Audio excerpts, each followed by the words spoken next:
หมอยสูงค่ะหมอยสูงพี่ๆน้องๆพบปันแห้งข่าวสายหมอหอมกัวกอกค่ะเมื่อได้เป็นวันที่24เดือนธันวาคมที่5ปี2025ในตอนรายการเฮาค่ะตอนในเดียวเนาะพี่ๆน้องๆเฮาค่ะมารับถมโดยเกี่ยวกับเรื่องโลกลมฟ้าเนี่ยค่ะข้อความอันว่านำร่างกำผาอันว่าในเมื่อวันตั้งเหมือนหางเฮาค่ะไหลยินในเจือหัวสว่าจังไหนก้อยเนี่ยค่ะเนาะพ่อย่ามมื้อเหลียวในแต่ก็ตั้งฝ่ายผู้คนคว้าเขาว่า เป็นไรอันว่านั่นใครจังลาดเหย้าเฮ็ดจังไหนค่ะ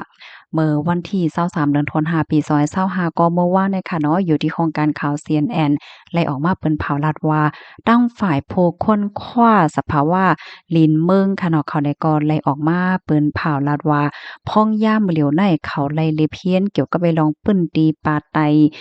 โลกค่ะเนาะเขาว่าโคโลกใต้และกรีนแลนด์ในขณะเปิดตาด้วยว่าแผ่นน้ำแข็งปอดตอนเจังในมันเตหลอดอยู่5นั่นน่ะเนาะย้อนเพราะว่ากะปานมาเหลวในโลกลมฟ้าเนี่ยก็มันร้อนไหม้ว่าสังว่าเฮ็ดจังไหนเนี่ยเนาะเขาเนี่ยก็แล้วข้าวยามเหี่ยวก็ค้นคว้าหาข้อมูลมันเฮ็ดจังไหนค่ะอันเจอเขาเลยค้นพบทบหันนั่นแต่ก็แหนมันหลีไม่ใจเต้ๆยาวเฮ็ดไหนค่ะเนาะย้อนเปอว่าโลกลมฟ้าเฮาค่ะในมันร้อนไหม้เหี่ยวก็มนุษย์สากลเฮาค่ะมีลองเฮ็ดทางอันปล่อยก๊าซกว้า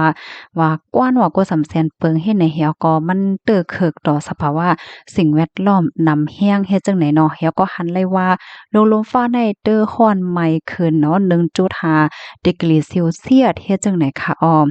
ก็เปอจังนั้นแหละโลกลมฟ้าในร้อนไหม้น้ำแข็งก็เจิมไว้เจิมหางเฮ็ดจังได๋สิเฮ็ดให้น้ำในไหลเข้าโจ้ปังหลายแลน้ำก็ตื้นน้ำขึ้นมาเฮ็ดจังได๋คะเหี่ยวแลเพราะว่าแผ่นน้ำแข็งขนาดลอยน้ำแข็งว่าสังว่าจังได๋มันเจิมไว้ก็คือก็มันก็ได้ปล่อยน้ำในขณะน้ำที่อันลุกมาที่น้ำแข็งเนี่ยมันก็ไหลลงเข้าในสมุทราน้ำปางหลายเฮ็ดให้นั่นน่ะนะตั้งฝ่ายผู้ค้นคว้าเขาคาดล่ามว่าน้ำปังหลายในเดจังสูงขึ้นถึง2.13โฟตค่ะอันนั้นก็64เมตรลูกกว่านเฮ็ดจังได๋คะนะอันนี้ก็มันหมายถึงว่าน้ำท่วมโลกลมฟ้าอันว่านั้นได้ก็มันก็จังเป็นมาไหลอยู่เจียวแลนานกะนานกว่าเหย้าเฮ็ดจังได๋พี่น้องคะวนด้วยค่ะเหรอมันสูงขึ้นมา64เมตรเนี่ยมันเตสูงตานใดเหมือนจังว่าอยู่ๆค่ะเนาะกึ่งกลางน้ำปังหลายลงได้คืนมาเฮ็ดจังได๋เนาะเพราะว่ามันคืนมา1เมตร2เมตรแหน่มันก็ติตึกเคิกก้นเจออันอยู่คิมฮ้อมนำปังหลายฝั่งปังหลายเฮ็ดจังได๋ก้อยก็เพราะว่ามันตื้อสูงขึ้นมาเป็น60เมตรผายในได้ก็มันก็เตเลยว่าตึกเคิกน้ำแห้งหนาจังได๋นั่นน่ะเนาะพัดเพ่งยาวค่ะเนาะน้ำปังหลายในก็มันก็เตื้อขึ้นอยู่โกปีๆอะว่าก็ได้เป็น0.4นิ้วต่อปีจังได๋นั่นน่ะนะก้อยก็ว่าเพราะว่าน้ำแข็งในมันเจิมไว้ฝิงฟ้าแลกลายในก็น้ำในมันเตอเจียวสูงขึ้นมาให้ไหนเมื่อเหลียวอันลีไม่ใจได้ก็ว่าอย่าไปให้น้ำแข็งในเจิมแห้งเจิมติ๊กๆก็อย่าว่าไหนค่ะซังเจอหนังว่ามันเป็นจั่งใดมาเต้ๆเพราะว่าในจึงปัญหามันได้ก่อก้นหวานก้นเมืองในโลกลมฟ้า2ปาก30ล้านก็อันอยู่หิมห้อมฝั่งปางลาย1เมตร2เมตรจั่งใดค่ะนะแน่นอนค่ะแต่ไลค่ายที่อยู่ดันเซาเนาะที่เลยว่าเป็นปอกกำที่อันค่ายใหญ่ที่อยู่นำหาวแห้งในปืนก่อว่าไลเฮ็ดจั่งใดค่ะเหลือเสียนั่นค่ะนะตั้งฝ่ายผู้มีพลพรเขาเนี่ยก็ต้องถามว่าตาได้เฮ็ดกังแลหนังคือมันเตอำเป็นเตื้อแก้มมันนั่นเตเลยเฮ็ดหือแหนเกี่ยวกับไปลองในพวกค่อนขวาเขาก็ว่าตาเตเฮ็ดกังได้ประมาทด้วยแต่มันก็ใครว่าตกเลื่อนกว่าย่อยๆเนี่ยก็เพราะว่าสภาวะสิ่งแวดล้อมในถูกหญ้าเฮ็ดให้เนี่ยมันตึกเคิกน้ำแห้งหนายาว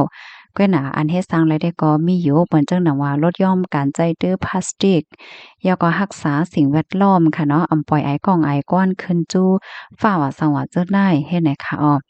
ค่ะข้อมูลในก็ค่ะเลยปีมาที่ห้องการข่าว CNN ออกไว้นะคะพี่น้องค่ะรับถอมยอหันเทินจึงพองค่ะพี่สภาวะในก็จังหวัดได้ค่ะเนาะน้ำแข็งเนี่ยเพราะว่าเฮาค่ะมาเลยเพียนด้วยโลกลมฟ้าในก็หลีเข้าใจได้เด้ค่ะนะน้ำในไอ้แก้วว่ามันน้ำหนาค่ะเนาะน้ำแต่น้ำว่าเฮ็ดจังได๋แล้วก็มันมีปานน้ำแข็งเนาะน้ำแข็งที่อันเจิมก็ห้ำเย็นก็เป็นน้ำปังลายสมุทราจังไหนนะในลูกดินในเหและกับในคาเดขย้อนอ่อนพี่น้องค่ะมารับถอมด้วยค่ะเนาะ วานเว้งอันมีตื้อต้างจางจมอยู่ใต้น้ำนั่นมีเมืองหลายๆพองเนี่ยค่ะที่หนึ่งได้เป็นจาการ์ตาค่ะมีว่าอยู่ดีเมืองอินโดนีเซียเนี่ยค่ะเปิ้นตีๆเนี่ยก็ได้เลยว่าเป็นเมืองที่อันมีเกาะมีโกนน้ำเพราะว่าฮอดถึงมาในปี2050เจ้าไหนค่ะเนาะปื้นตีเจ้านั้นไหนแหนนำปังหลายได้มันเตจังสูงถึง2.5เมตรให้ไหนค่ะอ้อนะที่2เนี่ยก็เป็นมะนิลาเมืองฟิลิปปินส์ค่ะที่3เป็นโฮจิมินห์เมืองเวียดนามที่4เป็นนิวออร์ลีนส์เจเมืองลุยเซียนาจึงเมืองอเมริกาค่ะที่5เนี่ยเป็นเมืองเกาะกรุงเทพที่6เป็นโอซาก้าเมืองญี่ปุ่นที่7เป็นทากาเมืองบังกลาเทศค่ะที่8เป็นเชียงไฮ้เมืองแขที่9เป็นเวนิสอิตาลีที่10เป็นอเล็กซานเดียอียิปต์ว่าจังไหนคะค่ะนี่ก็จะเป็นวานเว้งอันติเดจางจมไต้น้ำจางย่านน้ำทมไหลไวหรือเสเปิ้นยาวให้ไหนคะนะอันวันเมืองอันตีลัดมาเมือไกลนั่นค่ะเนาะสังเจอหนังว่าแผ่นดินไหวอิงสันตั้งแผ่นดินไหวอิงสันใจเหมือนเจิงว่าน้ำคืนค่ะเนาะน้ำทมน้ำนองน้ำปังไหลมันคืน2.5เมตรเฮ็ดจังไหนอะนะสอนจังหนังว่าน้ำปังหลายแน่มันขึ้นนำเลือสีได้เนี่ยก็มันติมีมาแทงเมืองอันดีเลยรับพรต้มยอนเกี่ยวกับไปลองเพนำในเฮ็ดจังไหนคะค่ะเพศสภาวะเนี่ยก็ติเลยว่าลิโกลิกากแต่ค่ะเนาะพ้องยามเหลียวได้